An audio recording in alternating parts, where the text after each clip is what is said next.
Just a couple minutes.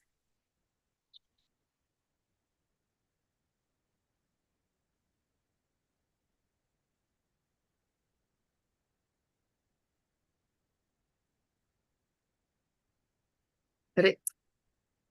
Okay, there we go. It started off. Wonderful. And let's begin. Okay, so hello everybody and all those who have just joined and I haven't said hellos to, so hello to all of you as well. And very warm welcome to everyone who's joining today. Today's session, something about clutter and declutter. It's fun because almost all of us are guilty of saving some parts of clutter. And as you know, this actually happens as my life takes shape already, right? So I lived in my one particular house for 15 years when I moved from US to Mumbai. And then I put myself in this house and then I stayed over there for 15 years.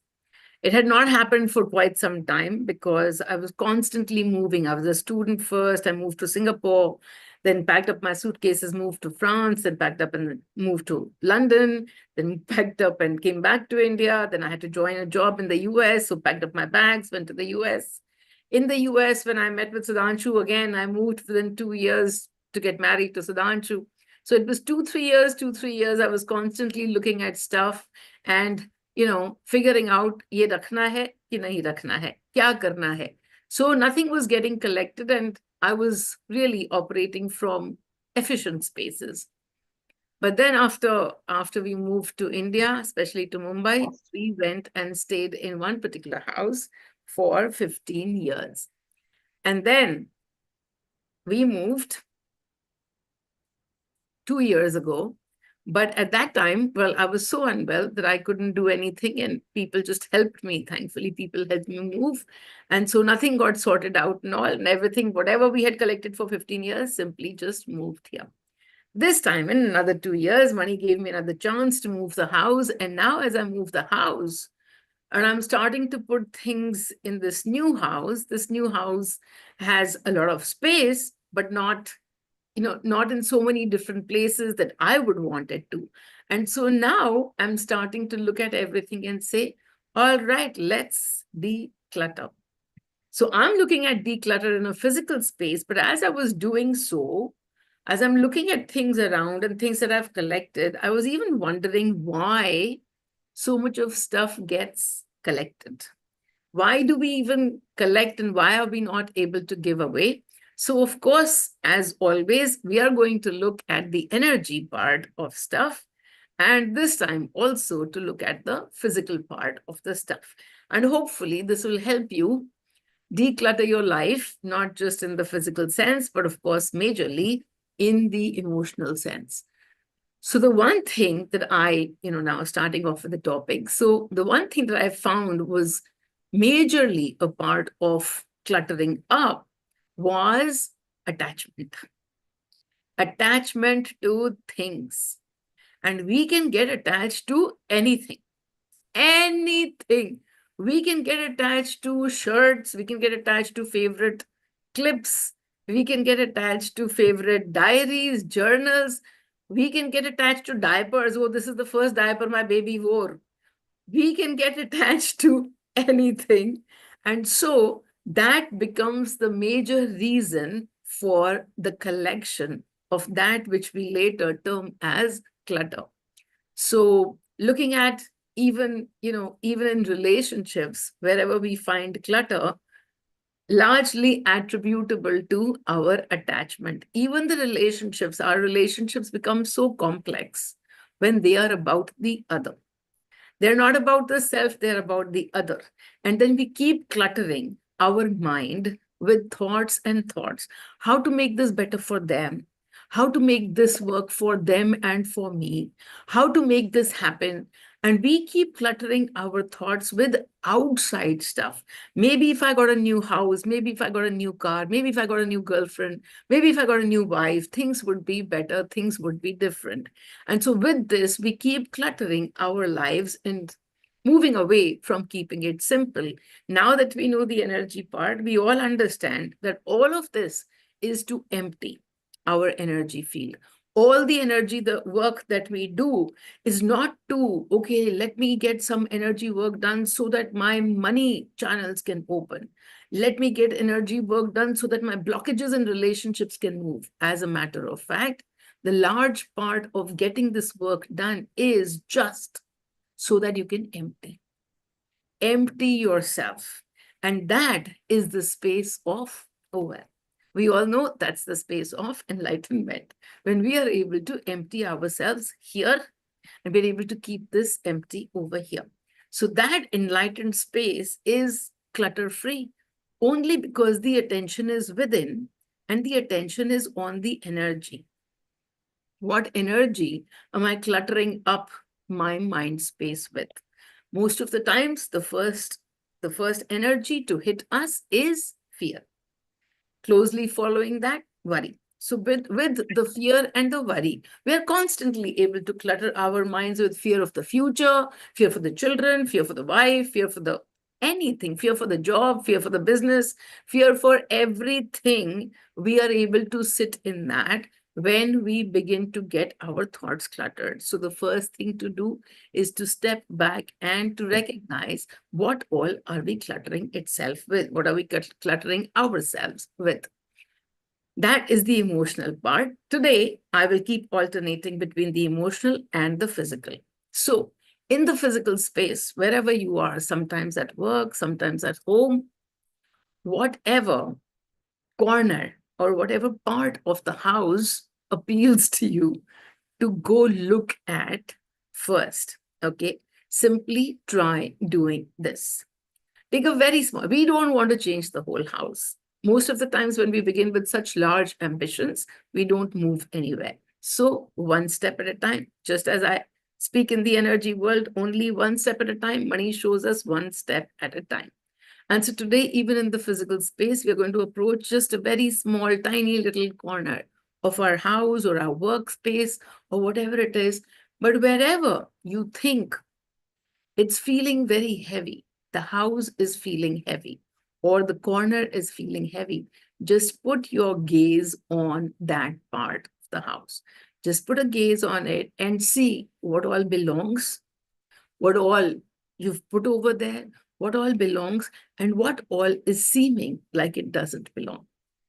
If you are too attached to everything, here's the fun part, everything will feel like it belongs. If you open up your closet and out from the closet comes clothes that don't fit you anymore, no, this is what I wore for my first farewell. This is what I wore for my second farewell, and so on and so forth. This is what I wore for my first date. This is the dress that I wore when I first kissed my first boyfriend. Attachment, attachment, attachment, and attachment to what? To memories. So today, the first thing that we are going to do is to look at memories. Whatever the memories are occupying a lot of space, not just in our houses, but also a lot of space over here. What's been dusted and gone has been done with. I broke up 3 years ago, but I'm still carrying the memory. Well, that's clutter. That's total clutter because it doesn't belong. It doesn't belong there anymore. And yet you are holding on to it. And so, again, looking at things which don't belong anymore, the things that you haven't used for many, many months, the things you haven't looked at for many months, because no, not right now. I will look at it, maybe 6 months later when I'm back to that size. If you have a dress that's 5 sizes too small and you haven't given it away, when you do come back to that shape and size, buy a new dress. You deserve that celebration, that you should buy a new dress and not hold on to old dresses. So wherever the memory stays that, no, this is the dress, this is the part, let's look at that first, because much of it is simply sitting over there. Every time we look at it, it's also triggering us with that space that we held a long time ago. When we begin to move in the energy space, we shift our energies as well. But when we haven't processed some emotions, what happens? When a new event comes in, we respond to that new event with the same energy as what we held 5 years ago, 6 years ago. Let us say I'm in a brand new relationship, and right now in this new relationship, all is going hunky dory. But this new boyfriend says something which strikes a chord. With an old relationship which went south hill, which wasn't a good relationship, whatever, whatever. But when that person just simply says something, immediately we get to respond not from today, but from that memory that we are holding in our clutter. From that space is where we respond. And from that space, the reaction happens. We all know about this. And that is why I keep telling you all to go and do deep releases and go into past events and clearing that. That exactly is what emotional clutter-free space is, to be able to empty yourselves of all your experiences from the process of understanding that every experience was created by me, was chosen by me. So that is part of the emotional clutter getting sorted out. But when we come to the physical space and we are attached to many material things, we are attached to a favorite shirt, we are attached to something or the other, then again to look at it and now break that attachment, break that attachment.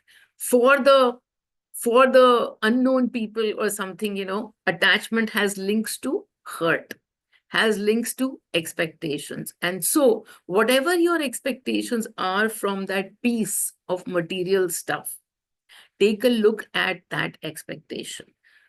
Even when it is to do with an old relationship with your child, let us say it is your child's first piece of cloth that they wore, and that's what you are saving up. What good is it doing right now sitting in your cupboard? Nothing at all, except when you look at it 20 years later, 30 years later, it would be, okay, oh, those were the days. When we go back into thinking those were the days and you're not happy with the present, and you think back those were the days, the frequency that you mostly tune into is sadness. Mostly the frequency that you tune into is sadness, lack. And so, because you're thinking about something that used to be there in the past and is not there with you in the present.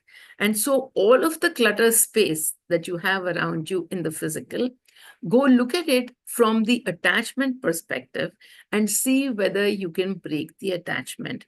The attachment is all about this is mine. This is mine.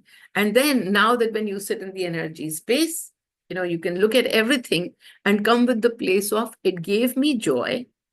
And now I'm ready to share this joy with someone else. It gave me joy. And so I keep the joy and I let go of that material thing. It's so beautiful that when my journey started, the first clutter that money made me attack was jewelry. All this fancy jewelry that we collect.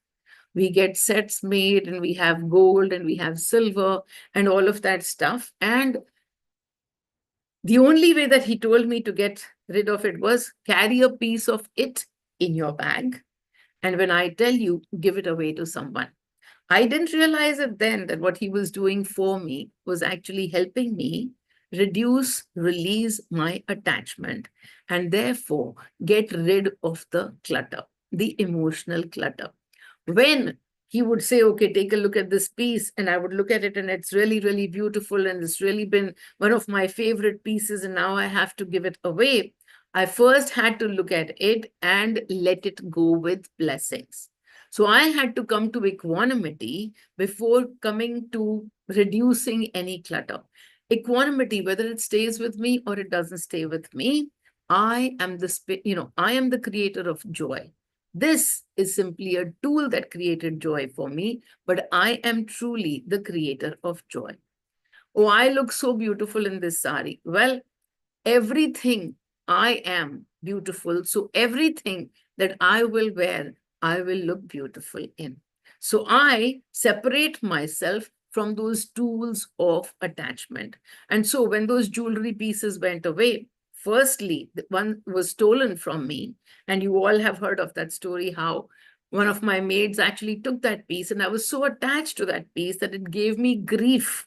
As I said, it gave me grief and hurt for quite some days. And then money was very, very categorical. It has gone to its new place. It's gone to its new home. It no longer belongs to you. So bless the piece and let it go. Once I was able to bless the piece and let it go, that piece didn't come to bother me. That was when I had come into equanimity and the emotional attachment to that piece was gone. After that, all of those other pieces that I had to give away were easy to do because I had understood that all these attachments that I hold are the ones that keep bringing me grief, keep bringing me pain, keep bringing me hurt in some way or another. So I will give you another example.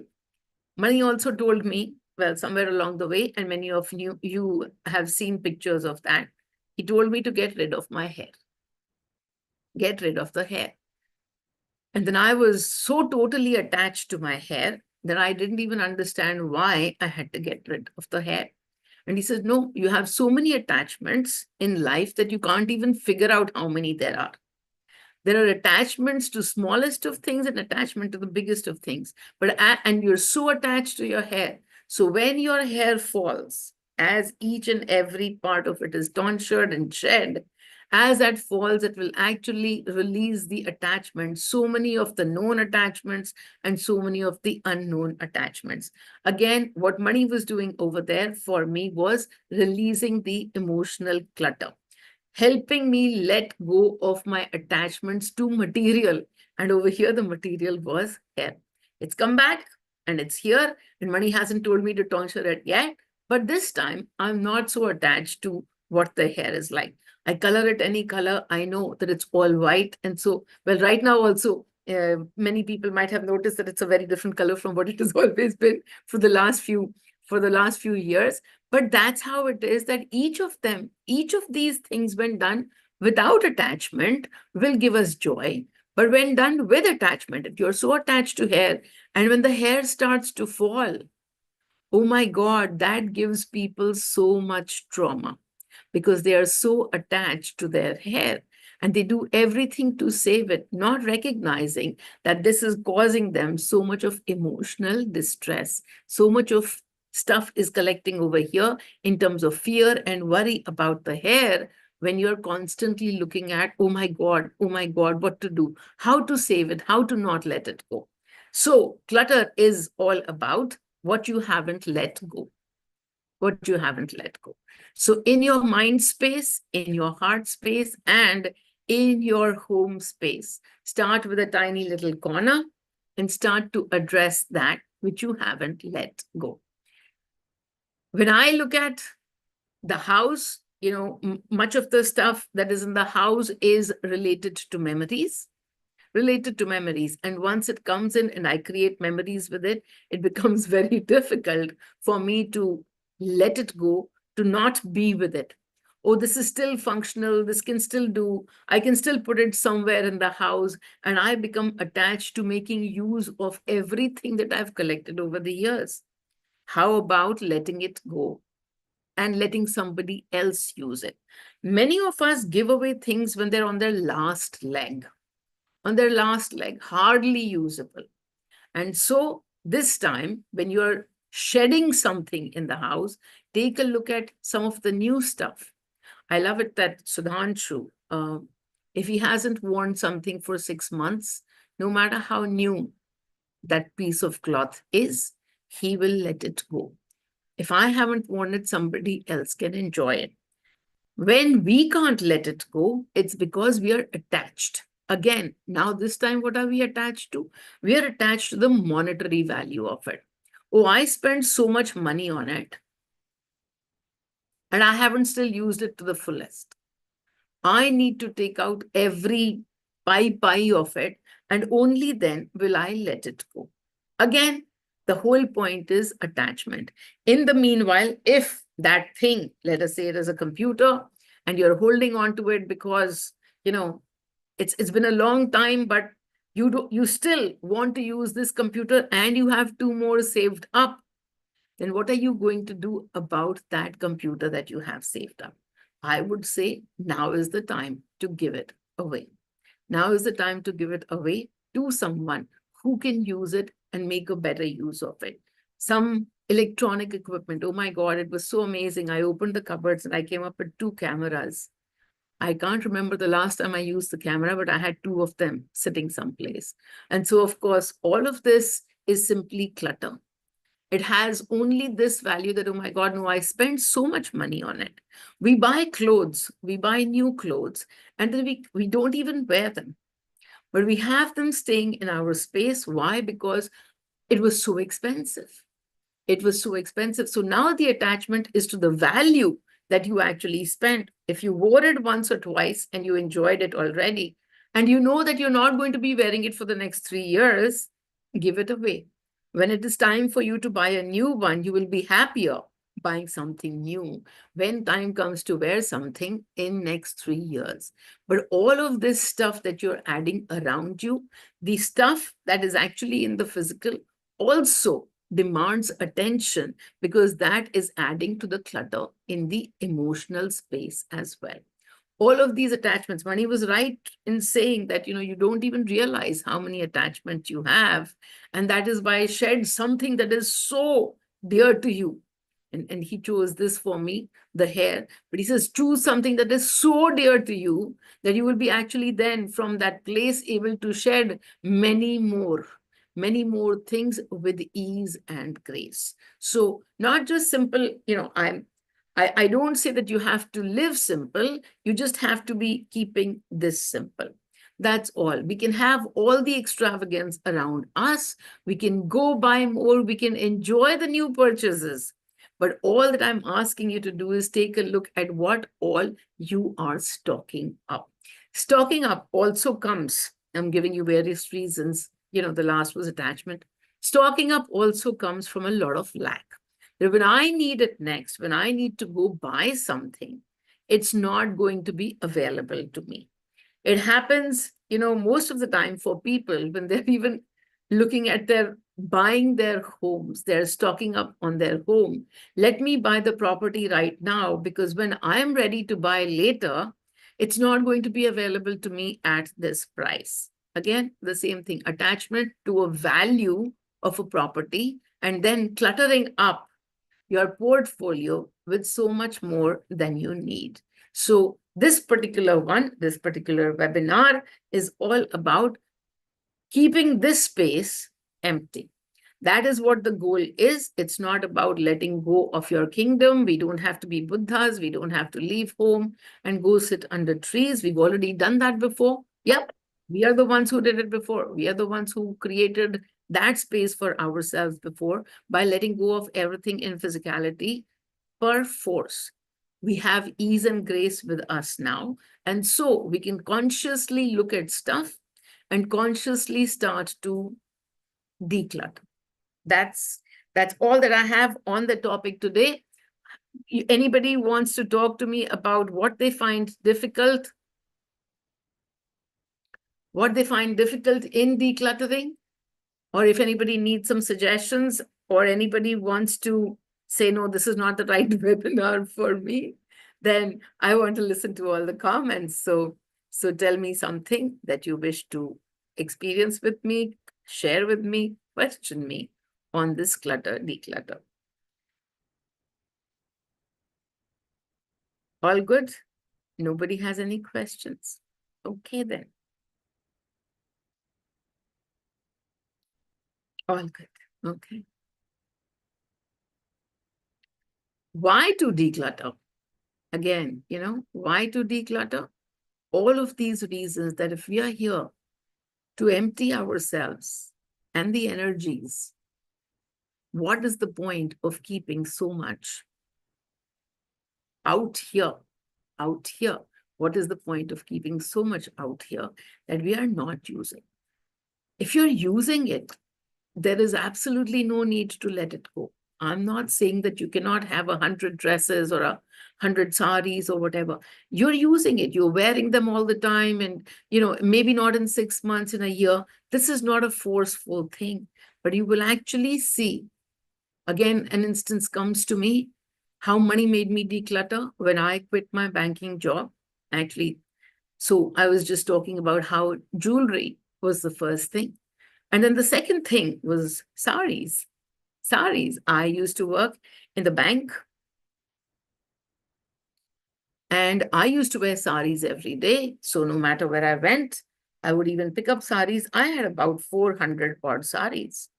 Um, you know, and saris don't spoil. So they would just go on and on. And of course, I would wear them every now and then. And I never decluttered at that point in time. I was very happy with all the saris, but now I was going to sit at home and do no banking, wear no saris. Not this time, right? This was not the time. But I'm talking about when my journey just started.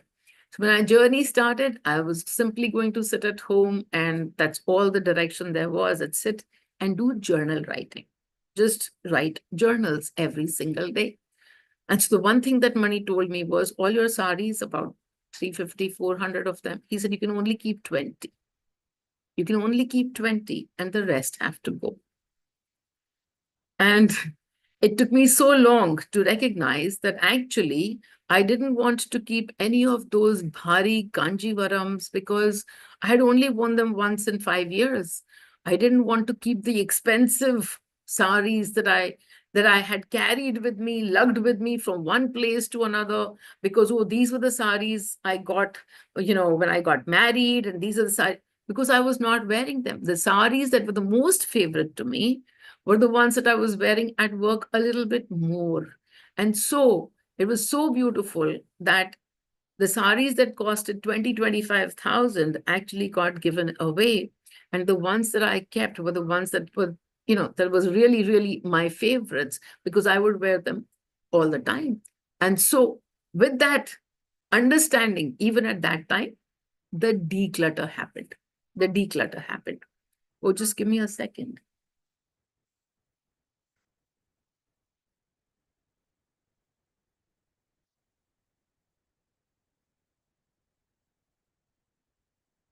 So yeah, so with that, the declutter happened so beautifully.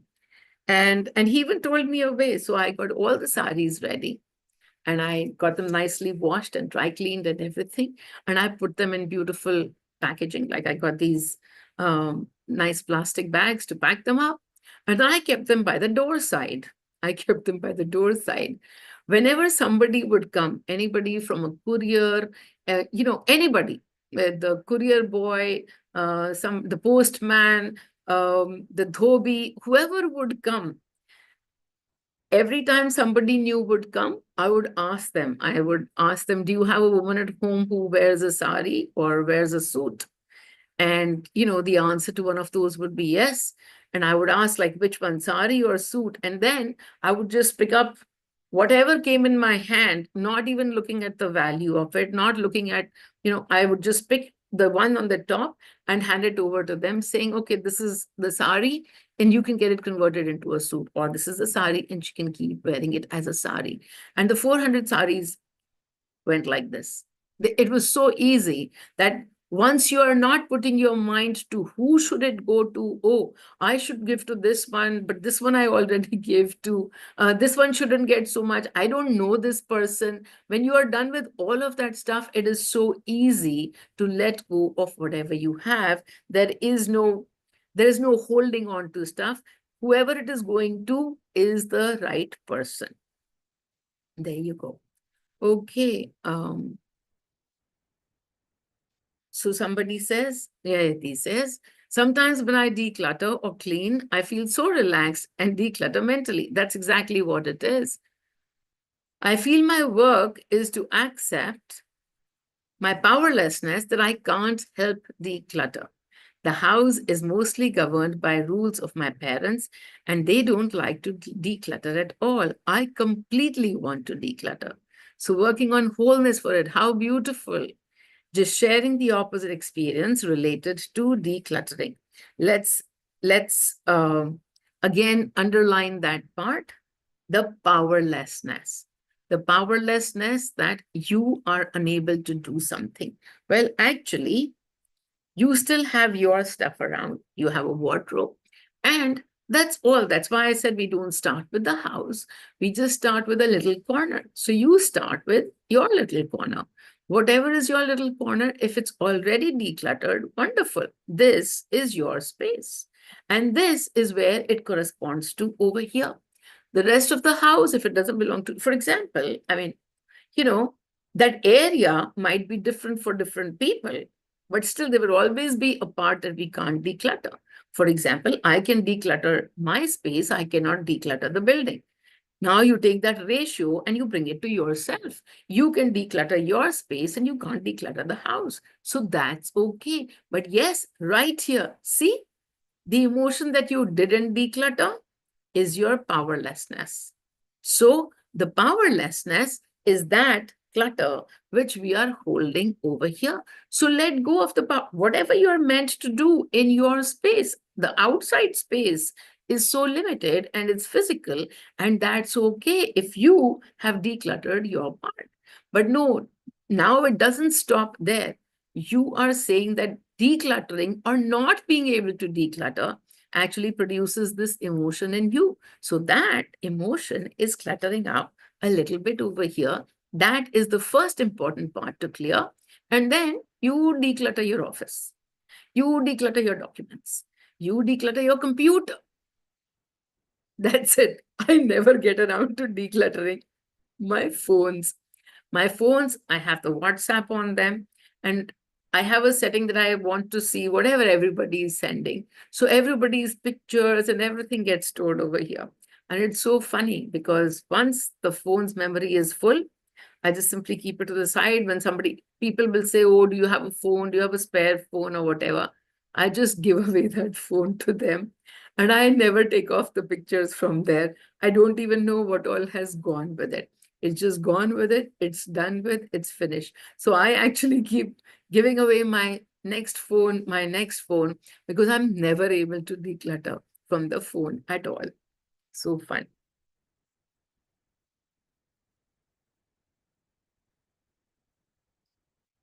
Few things that we still have as a part of someone's memories. What about those? Maybe jewelry, maybe sari or an item. How do we detach from those?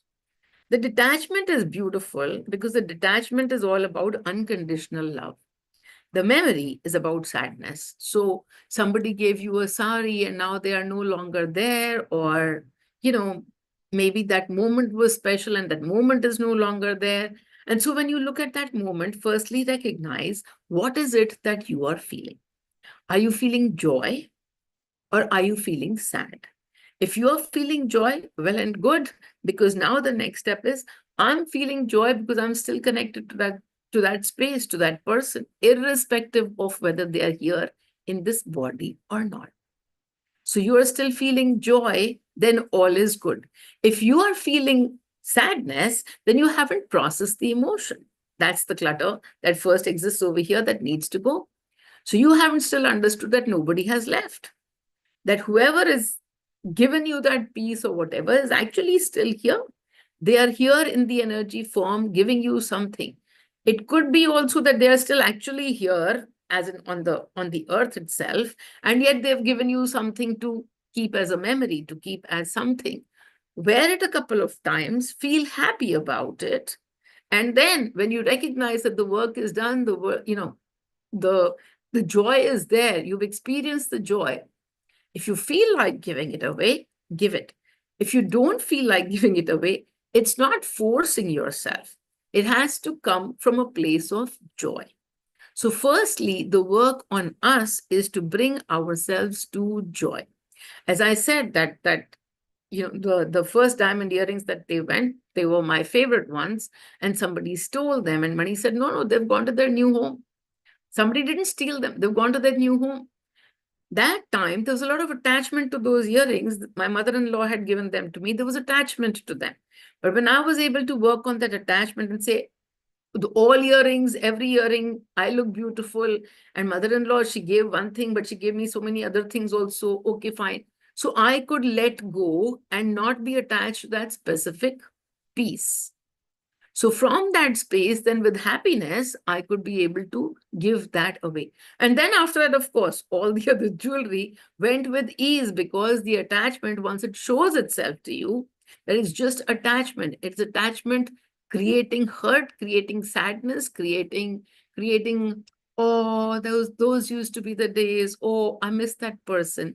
If that's the case, then you first need to detach from that particular emotion and come to something else, come to joy. So from that space, when you feel like, I mean, somebody gave you one sari, keep it. But when somebody gave you 5 saris and you keep all, that's where the problem of clutter starts to happen. That's how it is. You don't need to necessarily attack those pieces that you are the most attached to. That's why I said start from a small space. Start from a small corner. Things that you're not attached to, but you haven't given your aware consciousness to, release those. Let those go. Things that belong to your spouse, your children. Spouse things we hardly hold on to, but children's things we hold on to all the time. So whatever you've kept over there, oh, or this one, sometimes we hold on to things with just this. Oh, I'm going to give this to that person. I'm waiting for me to die, and then I'm going to give it to that person. Or, okay, when it's her this birthday or that birthday, that's when I'm going to give it to someone. Whatever you wish to do, take a look at it. And if you can, give it away today itself. You haven't seen when you would be able to give. That person is going to receive that same amount of joy on a particular day, maybe on their 60th birthday, and today they're only at 55. Give them away. If you're waiting for you to die so that you will then distribute your will, start giving away today itself. Start giving away. It's so fun because, I mean, we've written out a will, Sudhanshu and I, but few people, are meant to receive something. And we've already told all of those that if you need anything, if you need money, if you need whatever, you are on our will. So if you need it right now, you don't have to wait for us to die. You just come and ask us, we will give it to you right away only, because this is already going to come to you. So let it come while you still need it, instead of you waiting for us to die. So that's the whole point, that don't wait for you to die before you give out something. Give it while you're still alive and able to, derive joy from that giving space as well. So fun. Okay. All right. Wonderful. All right, everyone. And so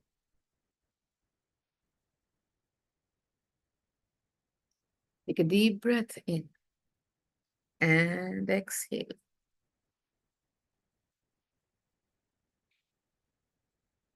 A deep breath in and exhale.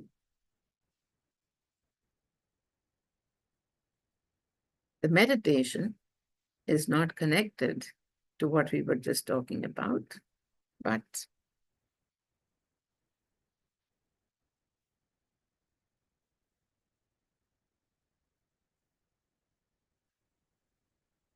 this is the meditation that came to me last night. And so I repeat it. It's a short one, but I repeat it for all of us. Take a deep breath in and exhale. Today's meditation is all about trust.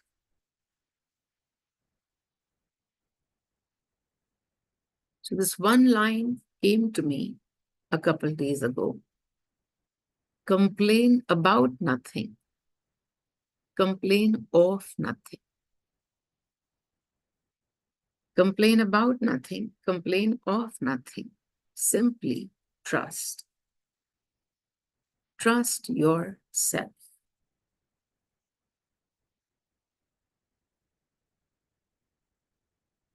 Trust yourself. So I take a deep breath in again. And as I exhale this one conscious, aware thought, I trust myself. I trust myself.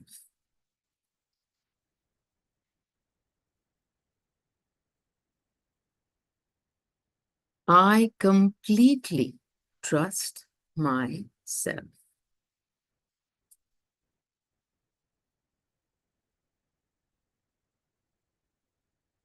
I trust my energies.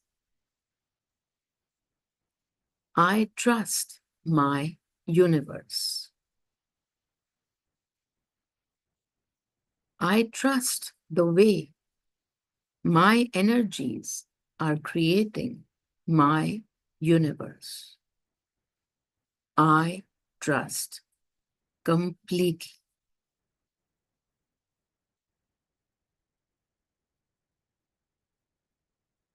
I trust that all that is happening in my favor. I trust the entire universe. I trust God. I trust myself.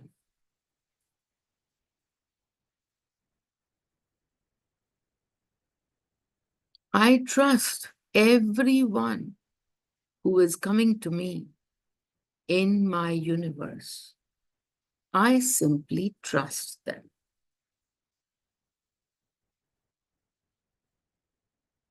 No more using this mind to judge an outside person. I simply trust them.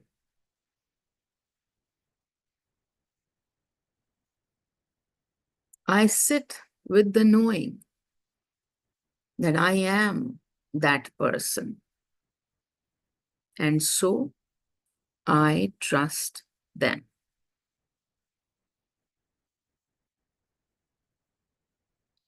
I sit with the knowing that I am simply operating in mirrors. Mirrors. And so I trust all my mirrors. I trust them.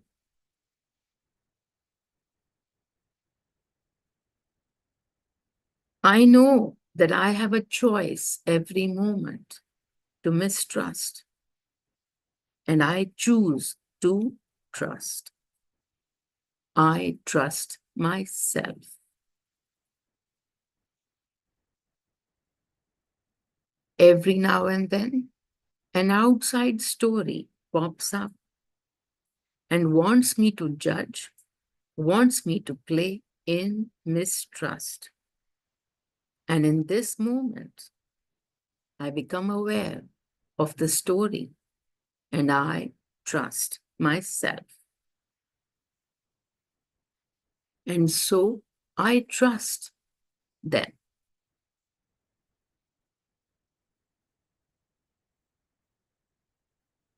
This is the space of no mind. No mind. The mind will make you gauge, will make you judge. And so, when you are consciously aware of operating only from trust frequencies, that no mind space, the highest point of creation of your universe, is active.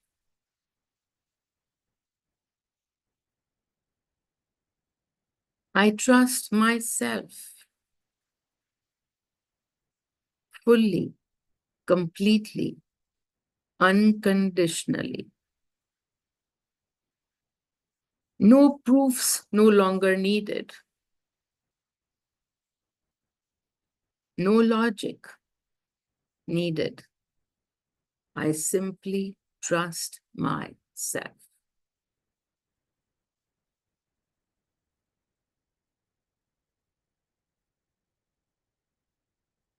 This is the affirmation for today, that you trust yourself. And in doing so, you trust the entire universe because there is no other. So you trust everyone, you trust each one, and of course, you trust yourself. Oh, money, oh, money, oh, money.